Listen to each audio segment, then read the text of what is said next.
اور خان نے اپنے 33 سال کے دور حکومت میں عثمانی مقبوضات کو بہت زیادہ وسعت دی۔ اس نے نہ صرف ایشیائی کوچک کے بقیہ بازنطینی علاقوں پر قبضہ کر لیا اور بعض ترکی ریاستیں مملکت عثمانیہ میں کر لیں، بلکہ یورپ میں داخل ہو کر تھریس کا ایک حصہ بھی فتح کر لیا، جو اس بر اعظم میں عثمانی فتوحات کا ایک شاندار مقدمہ تھا۔ جن فوجی اور ملکی آئین پر سلطنت عثمانیہ کی عظمت قائم ہوئی، ان کا بنیادی پتھر اسی نے اپنے ہاتھوں سے رکھا۔ عثمان کی حیثیت ایک امیر سے زیادہ نہ تھی، لیکن اور خان کے کارناموں نے اسے بادشاہی کا حقدار ثابت کر دیا۔ اور خان کی وفات پر اس کا چھوٹا لڑکا مراد 40 سال کی عمر میں تخت نشین ہوا۔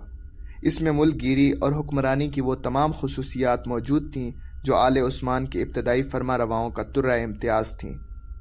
اس کی غیر معمولی فوجی قابلیت نے ایک قلیل مدت میں یورپ کی متحد مملکتوں کو سلطنت عثمانیہ میں شامل کر لیا اور انتظام حکومت کی ان فتوحات کو سلطنت کا ایک مستقل جز بنا دیا۔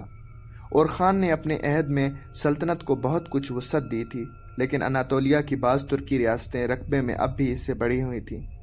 مراد کی تخت نشینی کے وقت سلطنت عثمانیہ ایشیائی کوچک کے شمالی مغربی حصے اور یورپ میں زنت، کیلیپولی اور تھریس کے بعض دیگر مقبوضات پر مشتمل تھیں، جہاں سلیمان پاشا نے ترکوں اور عربوں کی نو آبادیاں قائم کر دی تھیں۔ اس کا مجموعی رقبہ 20,000 مربع میل سے زیادہ نہ تھا اور آبادی بھی 10 لاکھ سے کم ہی تھی۔ مراد کی تخت نشینی کے وقت سلطنت بازنطینی کی حالت نہایت ابتر تھی۔ اس کے تمام ایشیائی مقبوضات پر ترکوں کا قبضہ ہو چکا تھا اور یورپ میں قسطنطنیہ کے علاوہ صرف شمالی تھریس اور مقدونیہ اور موریا کے کچھ حصے باقی رہ گئے تھے۔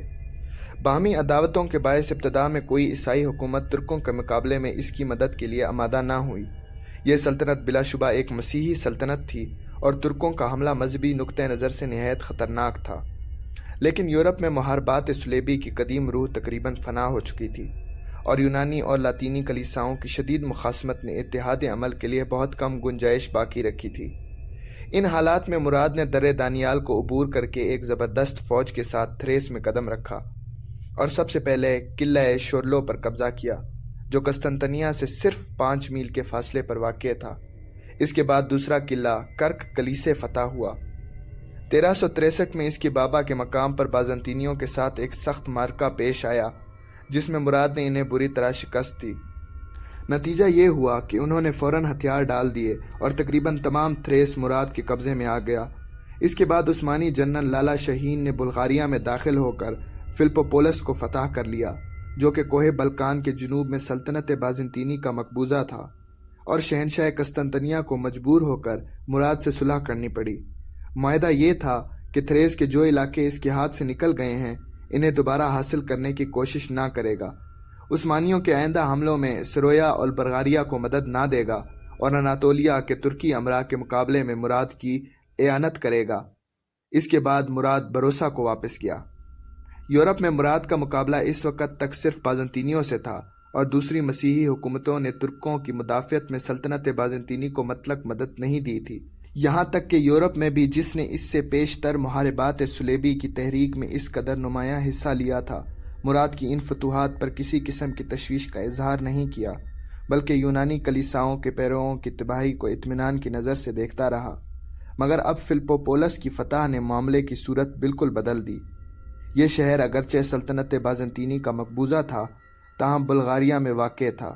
اس کی فتح نے عثمانی فوجوں کے لیے بلغاریہ کا رستہ کھول دیا۔ ترکوں کا یہ اقدام بالآخر کلیسائے روما کے زیر سایہ حکومتوں کے لیے بھی تردد کا باعث ہوا، اور پوپ اربم پنجم نے ہنگری، سرویا، بوسنیا اور ولاچیا کے فرما رواؤں کو آمادہ کیا کہ ترکوں کے بڑھتے ہوئے قدم کو روکنے کے لیے اپنی فوجیں روانہ کریں۔ چنانچہ اتحادیوں نے 1363 میں 20,000 فوج تھریس روانہ کی اور یہ اعلان کیا کہ وہ ترکوں کو یورپ سے نکال کر چھوڑیں گے۔ مراد اس وقت اناطولیہ میں تھا۔ یہ خبر سن کر وہ فوراً یورپ کی طرف روانہ ہوا، مگر اس کے پہنچنے سے پہلے ہی لالا شاہین نے ایک مختصر فوج کے ساتھ، جو تعداد میں مسیحی لشکر کی نصف تھی، ان کے مقابلے کے لیے آگے بڑھا، اور روز رات کو جبکہ اتحادی فوجیں اورنا سے قریب دریائے مارٹیزا کے ساحل پر اپنے خیموں کے اندر شباب و کباب کی سرمستیوں میں مبتلا تھیں، دفتن حملہ آور ہو کر تقریباً سب کو تحقیق کر دیا۔ جو لوگ لالا شاہین کی تلوار سے بچ گئے، انہوں نے دریا کو عبور کرنے کی کوشش میں ڈوب کر جان دی۔